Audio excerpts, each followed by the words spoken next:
De la L a Distrito Creativo. La historia del Bronx en Bogotá, 2002-2016.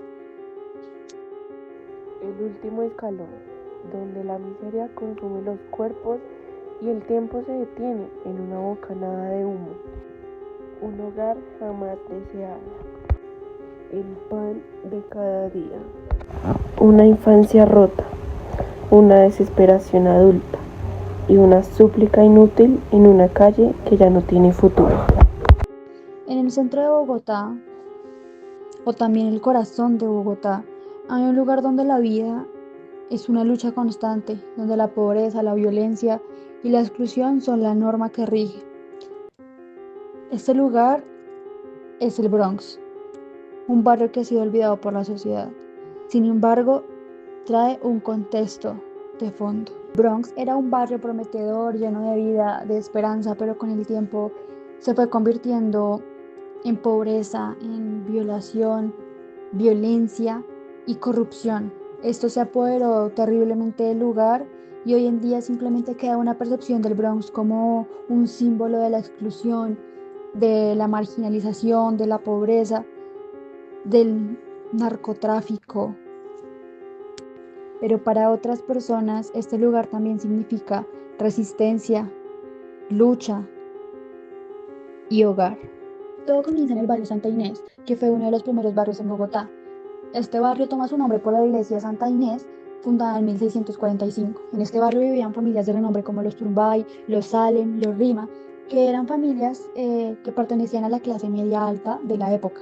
Sin embargo, después del Bogotazo, el cual conocemos como una serie de disturbios ocurridos en Bogotá a partir del 9 de abril de 1948 por el asesinato del líder liberal Jorge Eliezer Gaitán, Colombia estaba pasando por una ola de violencia y conflictos bipartidistas, lo que llevó a muchas personas con pocos recursos a protegerse en esta zona de Santa Inés, lo que llevó a las familias adineradas a abandonar el lugar. Con este hecho de que las personas adineradas abandonaran el lugar, esta zona se deterioró. Sin embargo, había muchas personas que aún luchaban por sus hogares, por vivir en la zona, porque se siguiera manteniendo como la buena zona que era considerada. Pero esto fue un intento fallido cuando en 1968 en la zona se estableció la primera banda de microtráfico denominada Los Bayona, deteriorando mucho más el espacio. Todos aquellos dueños de las casas, residencias en el lugar abandonaron el sitio, alquilando sus casas, sus negocios, abandonando sus trabajos en la zona, transformando así totalmente esta zona en epicentros de narcotráfico, explotación sexual y la delincuencia, convirtiéndose así en una de las zonas con más vulnerabilidad social. A pesar de la terrible apariencia que tenía este sitio, habían muchas personas, muchos bogotanos residentes del lugar que consideraban todavía este lugar como un hogar para ellos, donde tenían sus trabajos de recicladores y habitantes de calle, que solo querían llevar un sustento a sus familias, aunque en su mayoría era un cultivo de actividades delincuenciales. Habían muchas familias, aproximadamente un estimativo de 15.000 personas y 2.000 familias que vivían allá, que se negaban a abandonar el lugar porque era lo único que tenían. Estos acontecimientos en el Cartucho, en 1998 la administración distrital tomó la decisión de desalojar la zona, por lo cual comenzaron un proceso forzado, dejando sin espacio que habitar a estas personas. No solo a las bandas criminales, sino también a esa cantidad de familias que solo tenían ese lugar el cual habitar. El Cartucho poco a poco se esfumaba, pero el Bronx empezaba a nacer. Se dice que el Cartucho fue la primera olla de narcotráfico en Bogotá, pero el Bronx era la nueva olla. No era la primera, pero era la más fuerte, conocida como la olla más grande del país, liderada por la banda criminal denominada Los Saiyajines, llegando esto al punto de convertirse en una república independiente del consumo, donde el concepto de microtráfico era un limitante a lo que llegaba a comercializarse en el sector día a día. Allí las bandas del crimen organizadas tenían un control total del lugar, tanto dentro como fuera. Esto quiere decir que no cualquier persona podía entrar y mucho menos cualquier persona podía salir. Esto por obvias razones se convirtió en un desafío para el gobierno local de la ciudad de Bogotá. Esta zona se convirtió en una de las más inseguras de Bogotá, teniendo allí dentro los crímenes más atroces que se pueden conocer. Y más adelante hablaremos de ello. Albergó alrededor de 2.000 personas, quienes no solo se encontraban en condiciones de drogas, de delincuencia común, también se encontraban en torturas, asesinatos, desaparición forzada, prostitución, ejércitos privados de sicarios y explotación sexual infantil. Este lugar, siendo el paraíso de la delincuencia, llevó a cabo las masacres y violencias a los derechos humanos más atroces del país. La delincuencia estuvo a tal punto que se convirtió en una fosa común debido a la alta tasa de mortandad que acobijaba la zona. Acompáñanos en esta investigación, que propone generar un análisis sobre las dinámicas de marginalización, violencia, con el fin de compartir experiencias de los habitantes afectados y cómo esto contribuye a la exclusión y la deshumanización a sus residentes.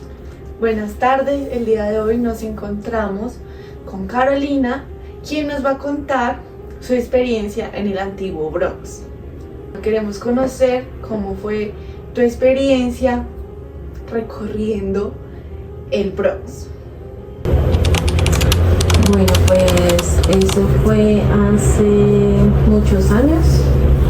Yo más o menos cuando tenía unos 14, 15 años, con unos amigos quisimos conocer el Bronx. Entonces, pues yo siempre tuve la curiosidad, mis amigos ya lo conocían, ellos armaban grupos pues para ir a conocer el Bronx. Bueno, las indicaciones que nos dieron fue que pues no nos fuéramos con ropa pues muy costosa, que nos fuéramos con algo sencillo, con los tenis más viejitos, con la ropa más vieja, muy sencilla, la verdad. Entonces pues bueno, acordamos un día, nos fuimos, éramos como un grupo de 6. Llegamos por la Caracas y subimos hacia la 10ª metiéndonos por la calle del Bronx y pues queríamos cruzar toda esa calle hasta llegar a la 10ª, ¿sí?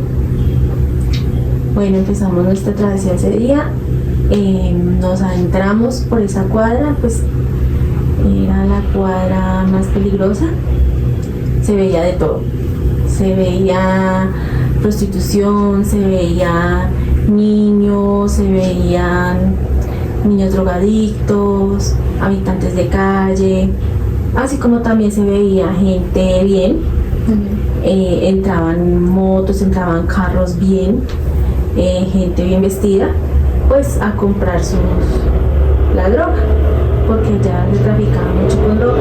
Era el centro de distribución. Sí, era prácticamente el centro de distribución en Bogotá, entonces todo el mundo sabía que allá podía encontrar.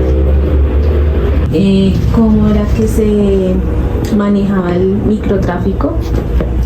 Allí los grandes traficantes de la ciudad contrataban niños, gente, habitante de calle, mujeres, para poder vender las drogas. Más que todo pues la marihuana, en ese tiempo era marihuana, era éxtasis y el perico. También quisimos hablar con una mujer que estaba en una esquina. Nosotros teníamos mucha curiosidad de saber si era cierto lo de los cocodrilos. Había un cocodrilo que se llamaba Pepe. Este cocodrilo lo tenían en una de estas casas, creo que era la más grande de la cuadra del Bronx, que es la L. Ahí había una casa grande. En esa casa grande, en los sótanos del infierno, había supuestos cocodrilos. Había uno famoso que se llamaba Pepe, pero también antes de, digamos, ahí mataban mucha gente, ¿no? los cuerpos los echaban en unos canecas con ácidos y los restos se los echaban a los cocodrilos. Esas eran las historias tenebrosas que se contaban del Bronx. Allí también pues llevaban a la gente que secuestraban. También hay muchas más historias, ¿no? Se dice que tenían perros y estos perros los alimentaban con ají para que se pusieran más bravos y pues digamos la gente que quedaba mal pagando pues sus cuotas se las echaban a los perros. Carolina, ese día que tú hiciste este recorrido fue suficiente para tú darte cuenta de la cruda realidad que se vive, o bueno, se vivió en ese momento, y qué enseñanza te dejó y qué enseñanza quisieras compartirle a los jóvenes y a la población colombiana.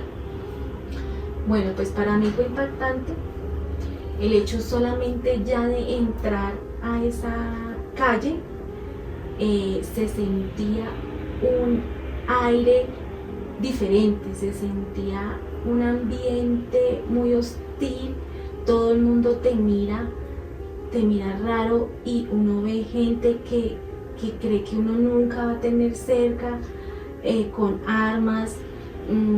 Los olores son fétidos porque pues pueden haber habitantes de calle haciendo sus necesidades en una esquina y que todo el mundo los esté mirando, las basuras por montones, gente drogándose en las calles, gente llevada de las drogas o muy tomados, sí, se ve todo. Entonces tú estás caminando por esa calle, estás esquivando al que te miró, al que tal vez te está mirando para robarte los tenis, o al que te quiere vender una bicha, o al que te quiere, mejor dicho, infinidad de cosas que se sienten en el ambiente, muy turbio, muy hostil, da miedo. Pensé que iba a ser difícil salir de ahí, pues porque yo dije, no, ya entré acá y no, mejor dicho, para salir de aquí, ¿qué vamos a hacer? Pero pues iba con gente que ya había ido, y pues bueno, pues podían salir haciéndose los malosos o que estaban drogados o algo así. Se busca demoler barrios enteros, como lo pasó con el Cartucho y el Bronx, con la idea principal de descongestionar la zona de tanto delito. Como ya conocemos, eran zonas con alta criminalidad, volviendo estos sitios de los más peligrosos. Como ya mencionado, eran delitos atroces como torturas, desmembramientos, violaciones, prostitución, explotación sexual a niños, homicidios de forma cruel, como pues ya mencionado en la entrevista, el caso de los baldes con ácido para disolver los cuerpos, el cocodrilo llamado Pepe que era alimentado con restos humanos, y pues también he escuchado el caso de los perros de raza Pitbull que eran sometidos a comerse a las personas vivas como forma de homicidio y tortura. Se conocen también otras historias como las paredes del Bronx tenían huesos y restos humanos en sus estructuras. Muchas de las partes donde habían cemento eran también mezcladas con los restos de los huesos pulverizados. Todo esto obligando al gobierno local a tomar acciones. En el tiempo de alcaldía de Enrique Peñalosa se tomó la decisión de desmantelar la zona, ya que habían ocurrido unos anteriores intentos, pues sin embargo cabe resaltar que habían bandas criminales muy organizadas que ya tenían el control total de la zona. Cuando se dio este gran operativo, se dio con el fin de descongestionar la zona de estos delitos, pero entre comillas finalizar la delincuencia y el peligro tan alto ocurrido en esas zonas. Y digo finalizar entre comillas, ya que en vez de culminar el problema, lo que hicieron fue expandirlo por todo Bogotá, ya que esas bandas criminales se difundieron por toda la ciudad y continuaron operando en sus distintos sectores de la ciudad. Igualmente ocurrió con el caso del Cartucho, que en esta zona era la primera zona de microtráfico de la ciudad e hicieron lo mismo, desmantelarla, sacar a todas esas personas que residían allí, todos aquellos criminales, habitantes de calle, consumidores, y regarlos por toda la ciudad al punto de construir el nuevo Bronx. Y posiblemente esto pase en un futuro igualmente. El hecho de que hayan desmantelado el Bronx no quita el hecho de que en un futuro se cree un nuevo lugar del crimen organizado, siendo esto un nuevo epicentro de criminalidad y actuar delictivo. Se conoce el caso de San Bernardino, que es un barrio de Bogotá donde últimamente se encuentra una inseguridad bastante alta y se cree que podría llegar a convertirse el nuevo Bronx, el nuevo foco o epicentro de criminalidad en la zona de Bogotá. Y quiero argumentar esto con el hecho del artículo de Diana Arias Henao denominado Crimen Social, Justicia Transicional y Territorio, apuntes críticos sobre la intervención del Bronx en Bogotá, donde puntualmente indica que el informe Destapando la Olla en 2017 deja claro que la forma en la que la intervención se planteó, tanto en términos discursivos como en términos operativos, en lugar de desarticular el problema de las redes de narcotráfico en la ciudad, lo que hizo fue que éstas se descentralizaran sin que las estructuras criminales fueran desmanteladas o interrumpidas. Los canales de comunicación del problema estructural quedaron, entonces, suspendidos bajo la idea de una renovación urbana que enuncia discursivamente a los habitantes del Bronx como enemigos de la sociedad, siendo este un enunciado muy importante, ya que menciona dos cosas relevantes, como lo es el hecho de que desmantelaron la zona, pero no a profundidad, ya que las bandas criminales quedaron impuestas.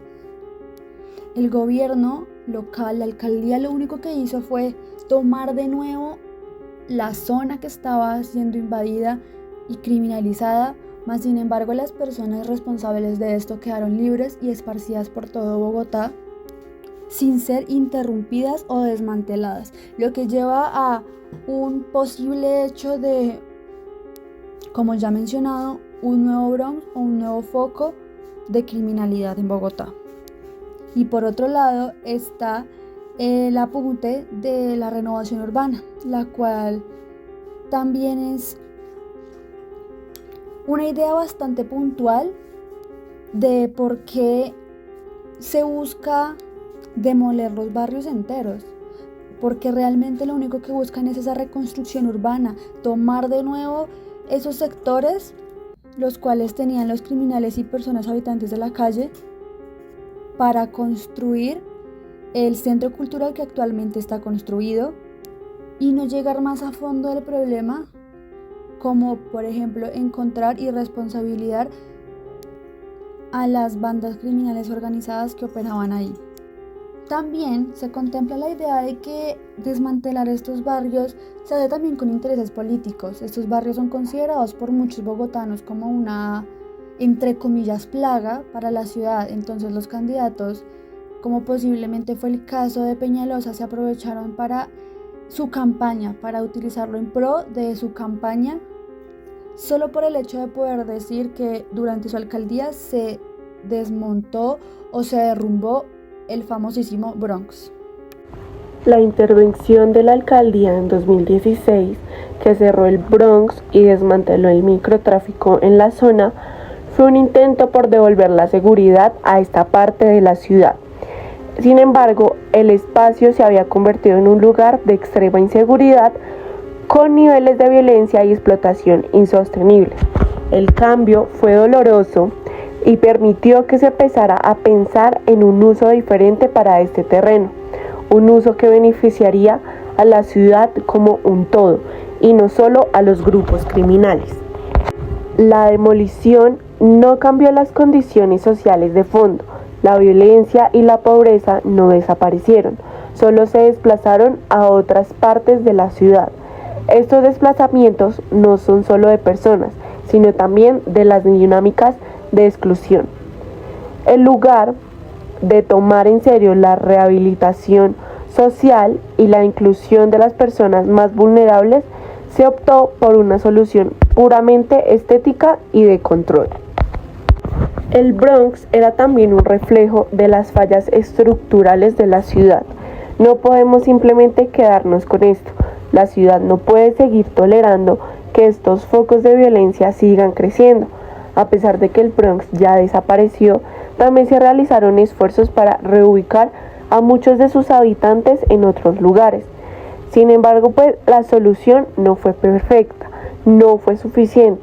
Lo que le falta a Bogotá como tal es un proceso de renovación urbana, una política más profunda de inclusión social, con programas que aborden a raíz estos problemas, como la falta de acceso a vivienda, educación, empleo y la salud, claramente. A pesar de que la solución no fue netamente integral, también debemos de pensar en la seguridad y el bienestar de toda la ciudad. Bogotá es una ciudad con problemas enormes de desigualdad, pero también necesita desarrollarse y evolucionar. Si no actuamos en zonas como el Bronx, corremos el riesgo de dejar que estos problemas se expandan. Tal vez no se haya logrado una inclusión total de estas personas desplazadas, pero al menos se ha dado un paso en la transformación de un área que estaba fuera de control. Claramente estos proyectos benefician a muchísimos sectores, a inversionistas, empresas constructoras, en teoría a la ciudad en general, en términos de imagen y también de desarrollo. La renovación de estos espacios aumenta el valor del suelo, atrae muchísima más inversión, lo que también muestra como un proceso más lucrativo. Estas renovaciones deben de incluir y ser acompañadas de políticas de vivienda social, programas de educación, empleo y un enfoque claro en la rehabilitación de las comunidades, que no puede ser un tema solo de estética y funcionalidad, sino también un esfuerzo para integrar a todos los ciudadanos de toda esta ciudad para que sea una ciudad más justa.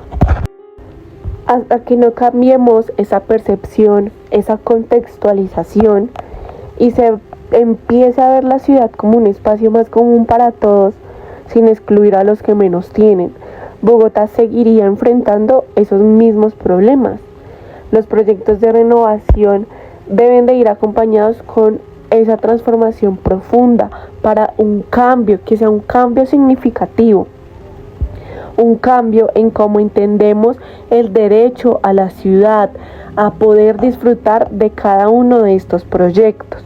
Mientras sigamos pensando que solo algunos pueden disfrutar el progreso y estos proyectos, la ciudad seguiría reproduciendo sus desigualdades.